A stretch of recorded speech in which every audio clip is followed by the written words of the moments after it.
ఐపీఎల్లో sun Risers Hyderabad speed అందుకుంది. గెలుపుబాటలో దూసుకుపోతోంది. సొంత గ్రౌండ్ ఉప్పల్లో 3 మ్యాచ్ల్లోనూ గెలిచింది. ఓవరాల్గా ఆడిన 7 మ్యాచ్ల్లో 4 విజయాలు సాధించింది. 3 మ్యాచ్ల్లో ఓడింది.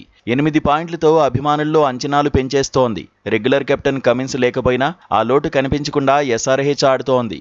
మెరుగైన ప్రదర్శనతో ఆకట్టుకుంటోంది. సీజన్ ఆరంభంలో సన్ రైజర్స్ హైదరాబాద్ కాస్త తడబడింది. కానీ ఆ తర్వాత పుంజుకుంది. ఇషాన్ కిషన్ కెప్టెన్సీలో మంచి మార్కులే అందుకుంటోంది. యువ ప్లేయర్ల సేవలను వాడుకోవడంలో ఇషాన్ కిషన్ తన మార్కు చూపిస్తున్నాడు. అయితే రెగ్యులర్ కెప్టెన్ ప్యాట్ కమిన్స్ ఇప్పుడు అందుబాటులోకి వచ్చాడు. గాయాల నుంచి కోలుకుని జట్టుతో చేరాడు. ఎస్ఆర్హెచ్ ఆడే తర్వాతి మ్యాచ్ల్లో కమిన్స్ బరిలో దిగడం ఖాయంగా కనిపిస్తోంది.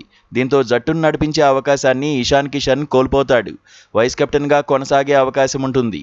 అయితే లీగ్ దశలో ఎస్ఆర్హెచ్ ఆల్రెడీ సగం మ్యాచ్లు ఆడేసింది. లీగ్ దశలో ఇంకా 7 మ్యాచ్లు ఆడాలి. అంటే సగం మ్యాచ్లు ఆడేసిన తర్వాత కెప్టెన్ను మార్చకూడదనే చర్చ జరుగుతోంది. ఇషాన్ కిషన్నే కెప్టెన్గా కొనసాగించాలనే డిమాండ్స్ వినిపిస్తున్నాయి. తాజాగా ఇదే అంశంపై మాజీ క్రికెటర్ హర్భజన్ సింగ్ రియాక్ట్ అయ్యాడు. సన్ రైజర్స్ కెప్టెన్గా ఇషాన్ కిషన్నే కొనసాగించాలన్నాడు. టీంను బాగా నడిపిస్తున్నప్పుడు సపోర్ట్గా నిలవాలన్నాడు. యువ ప్లేయర్లకు పగ్గాలిచ్చి టీం మేనేజ్మెంట్ మంచి పని చేసిందన్నాడు. కమిన్స్ సామర్థ్యంపై ఎలాంటి సందేహాలు లేవన్నాడు. మధ్యలో కెప్టెన్ను మార్చేస్తేనే జట్టుపై ప్రభావం పడుతుందన్నాడు. గతంలో కెప్టెన్గా ఎస్ఆర్హెచ్కు కమిన్స్ మెరుగైన ఫలితాన్ని అందించినప్పటికీ ఇప్పుడు కెప్టెన్గా ఇషాన్ కొనసాగడమే బెస్ట్ అన్నట్టుగా భజ్జీ రియాక్ట్ అయ్యాడు. నిజానికి సన్ రైజర్స్ హైదరాబాద్కు 2024 నుంచి కెప్టెన్గా కమిన్స్ ఉన్నాడు.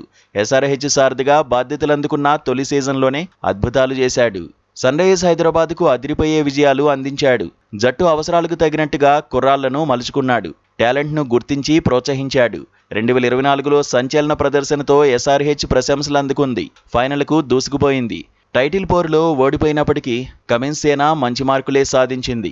అయితే గతేడాది మాత్రం ఎస్ఆర్హెచ్ గ్రాఫ్ పడిపోయింది. 2024లో మాదిరిగా ఆకట్టుకోలేకపోయింది. ఈసారి మళ్లీ అంచనాలు పెంచేస్తోంది. ఇషాన్ కిషన్ సారథ్యంలో ఇప్పటివరకు మెరుగైన ప్రదర్శననే ఇచ్చింది. కెప్టెన్గా ఇషాన్కు మంచి రికార్డే ఉంది. దేశవాళీల్లో జార్ఖండ్ను అద్భుతంగా నడిపించాడు. సయ్యద్ ముస్తాక్ అలీ టోర్నీలో విజేతగా నిలబెట్టాడు. కెప్టెన్సీ ఒత్తిడేమీ తనపై లేదని బ్యాట్తోనూ నిరూపించుకున్నాడు. ఆ తర్వాత టీమిండియాలోకి రీ-ఎంట్రీ ఇచ్చాడు. టీ20 వరల్డ్ కప్లో ఆకట్టుకున్నాడు. ఐపీఎల్లోనూ బ్యాటర్గా నిలకడగానే రాణిస్తున్నాడు. కెప్టెన్గా వచ్చిన అవకాశాలను వినియోగించుకుంటున్నాడు.